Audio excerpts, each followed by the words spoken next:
like, I'm good. I'm cool. So I've always had a love-hate relationship because that, like, ruined the whole day. So beefing about that. And I'm like, yo, I ain't even cheat, yo. How you going to be mad at me? I ain't even do nothing. So now as you get older and you start watching, you start picking up the little things. And, yo, the dude in the movie, Tay Diggs, was wild. Like, he really loved the girl, right? Married another girl, quit his job, called the girl he loved, told her about it first, and when he came home and told his wife that he quit his job, she flipping on him like, yo, what are you doing? This is dumb. And he was like, yo, I don't need you to be my lawyer. I need you to be my wife and support me. And she said, okay, cool, I got you. I support you. We'll figure it out. He said, nah, I already took care of it. My other girl got me. And she got every right to be like, okay, I'm finding some dick somewhere else. And she wasn't wrong in that. So then they fall out. So then the other girl, in the meantime, finally found somebody who liked her, who's right now in restaurants with that dude. That NBA dude was just doing way too extra stuff. So she starts liking this other dude, and now he want to come because he ain't got no job now. She got a job making money talking about, oh, I love you. And so now she all messed up because she liked this dude, but she chalked it up because he married someone else. So she ready to get married to someone else. He come blow that up. And next you know, he in the cab with her best friend talking about when you fall in love with hip-hop. Am I supposed to honestly think those two live happily ever after? There's a good chance he cheated on her too. Because obviously he's an idiot. He doesn't know what he wants. So I was kind of watching that movie in awe today. Still a great movie. Great soundtrack. But most deaf to be a hungry, aspiring rapper who was a taxi cab dude. He was mad disrespectful. I know a whole lot of rappers who want some checks who wouldn't be that disrespectful. And if those two rappers in the cow suits, the black and white cow suits, were based on a real group, I would love to know who they are. Because that was pretty awful.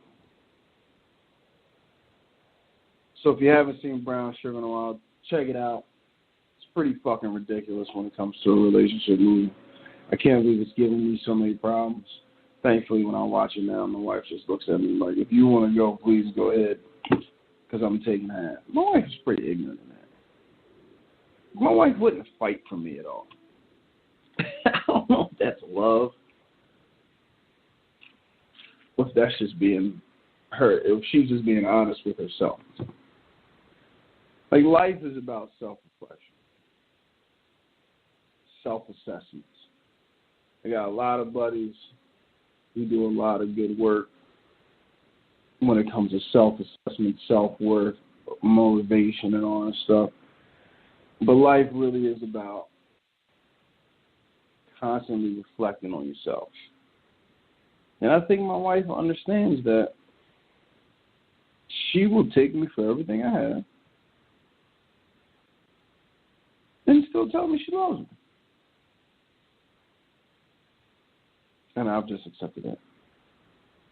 And here we are, as I talk to you at 11:20 at night. Oh, man. So make sure you know who you're marrying and enjoy it, man. So, oh, man. So speaking of having a wife and relationships.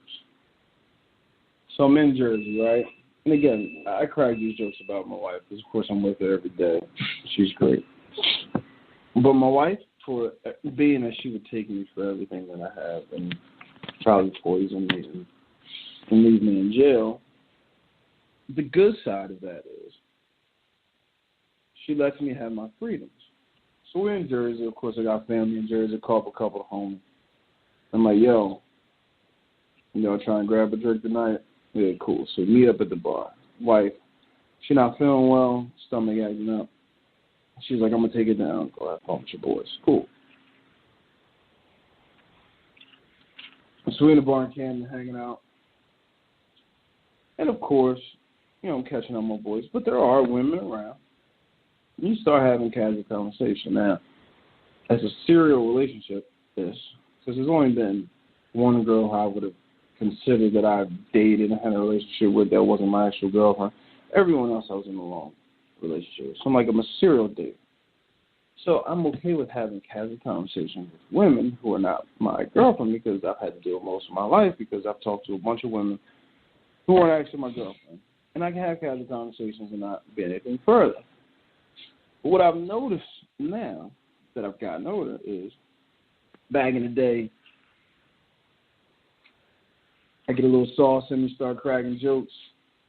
Because I've always been a talker. I can talk. That's why I like doing this radio show or this podcast. I like talking. I enjoy it. So back in the day, get a couple shots in you. I talk a girl ear off, make her laugh. Look, I'm 6'2", 350. Ain't no woman loving me for my body. Unless she doesn't have any heat on, which I've dated a couple women who couldn't afford a heat bill. Maybe they've used them, but ain't nobody getting me for my body. Ain't nobody trying to hire me because of my body. They hire me because of my personality. I can talk to women. I listen to women. I might not retain what they tell me, but for the moment that we're together, I'm going to look at your eye and I'm going to listen to you. I'm going to respond to you. I'm going to be attentive. And I'm going to cater to your discussion needs at that moment. And then I'll go about my business. Say, hey, it's nice meeting you. Go about it. So what I've noticed is I'll talk to women now. I'll have a conversation. Have a couple drinks, have a couple laughs. And then when the conversation is starting to die out, I know at that point, that is when most men, because there's that awkward moment right then and there, where you say, okay, now I'm going to go ask for a number. Or now I'm going to see if I can set up another day that we can meet and talk. And I know that feeling because as a heterosexual male who didn't get married until his 30s, I know when that point is. So I'll talk to him and have fun, and then I'll see it turn that way. And 9 times out of 10, I'm like, all right, well, hey, it was good talking to you. Take care. And boom, I'm out. But every now and then the bold women will say, well, where are you going? And I'm like, oh, man, I got to holler at a couple people. And they'll say to me, you must have a girlfriend. So back in the day, I was like, yeah, I got a girl. We had a good conversation, but I don't want to, make this awkward. Hey, like, oh, no, it's cool. I appreciate you being honest. And then the funny thing is we can have more conversation going from there because now their guard is down. They know I'm not trying to holler at them. We're just having a good conversation. But what happened to me the other night is, so I'm having a conversation. It was on a girl's birthday. Me and boys out there drinking, they're having a birthday, we're all having fun talking. And the girl says, why are you out here on a Wednesday night drinking? I'm like, oh, I'm up here for the parade. Oh, that's cool. Where you from? Tell her I'm from. How far is that? 5 hours. And she looks at me. And at this point, we've been talking for a while. At this point is that awkward moment. So I turn to my man, I'm like, yo, we getting something else to drink. And she says, what, you live down there with your wife? And I was like, yeah. And I got upset. You say, why do you get upset, Gunn? Because at that moment I realized I'm old. No one assumes I have a girlfriend. And I don't even wear a ring. The funny thing is, I haven't worn my wedding ring in a long time. You say, oh, why don't you wear a wedding ring? You out there trying to do stuff. No, I don't wear my wedding ring because I'm paranoid about losing it. It's a very expensive wedding ring. My wife has way too expensive taste, and I don't want to ever lose it. So I don't wear it. Like, a ring's not going to keep a man faithful. We can get into this discussion later. But if you think that a man wearing a ring every day is going to keep him faithful, you're wrong. The ring has nothing to do with it. Either he's going to be faithful or he's not. But, so I don't wear my ring all the time. But I realized, I don't even have a tan line, B. And I've had women upset with me saying, why ain't you wearing your wedding ring? I was just, I don't know, it just ain't that deep anymore. How am I supposed to know? I'm not advertising anything for you. There's nothing that's going to happen whether you want to or not. You ain't Bill Cosby and me. I've been drinking Jack all my life. I know when it's all. Unless you drug me, I ain't going to be no help to you. But I tell you what, I go right to sleep. I've been drugged before. It's the best sleep in the world. Anyway. So what I've realized in my life is I have now reached a point where everyone considers me old and assumes that I'm married. Like, I don't have the choice. Like, people don't look at me and say, I wonder if he has a girlfriend. They look at me and say, I wonder if he has a wife, kids, and or grandkids. Which probably means I ain't got it no more. Which probably means I'm done. Because this girl was, I think she told me she was 23. I wasn't really paying attention. And I just told y'all how to be attentive to us women. But it's only in the moment because I really don't care. I got a wife. She's the only one who I have to retain knowledge for. Everybody else was just having good conversation in the moment. And then I'll never see you again. And we both should understand that. So, and I think I'm really upset about this, man. I don't know how to take this, the fact that I used to be always the youngest one in the crew, and now I'm marriage man. Like, now I'm the old dude. Just caught a couple gray hairs in the beard, too. Fading fast, man. But that was the relationship this weekend. But the realization this weekend that women will now look at me and automatically assume that I'm married. But that'll be their question. Are you married or divorced? Fell off, man. I feel like just yesterday I was at the Jewish Community Center kissing a girl on the corner. Now I'm married with kids. So then another thing that I was talking about, or that I want to talk to you guys about. Rise and grind, guy. Oh, that burns me out. Because, again, it doesn't make sense to me. So I try not to be. The funny thing about this radio show, it's gotten me on social media more again. And I got to do better.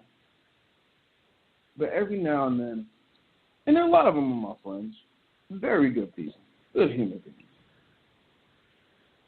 But I'll see them, oh man, we're almost at the 11:30 mark. I got to wrap this up.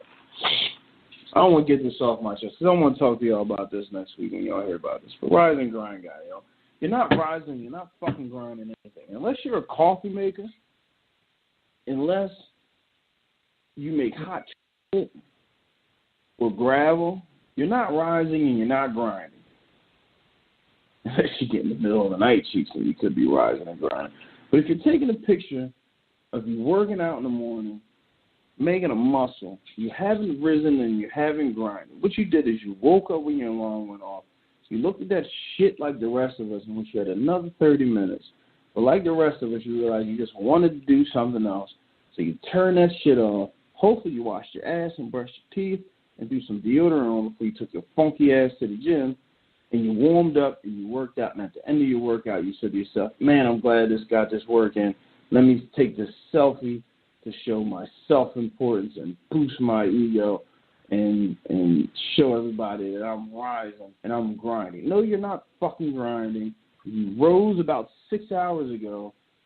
You didn't grind anything. All you did was work out. Stop posting that shit. It's over for you, rise and grind guy. Shut the fuck up. Unless you're grinding coffee, unless you're rising up and grounding coffee in your coffee maker, you just woke up like the rest of us. Shut the hell up. Stop saying you're rising and you're grinding. Because you ain't doing shit but working like the rest of us. It's over for you, rise and grind guy.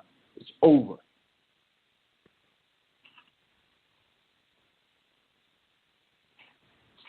Then the other problem I have with you is you send the order back, guy. Now I was out hanging with the homies. I got a boy who's very particular. It's given him a lot of benefits in life. He's done really well for himself. So maybe this is a trade of it. But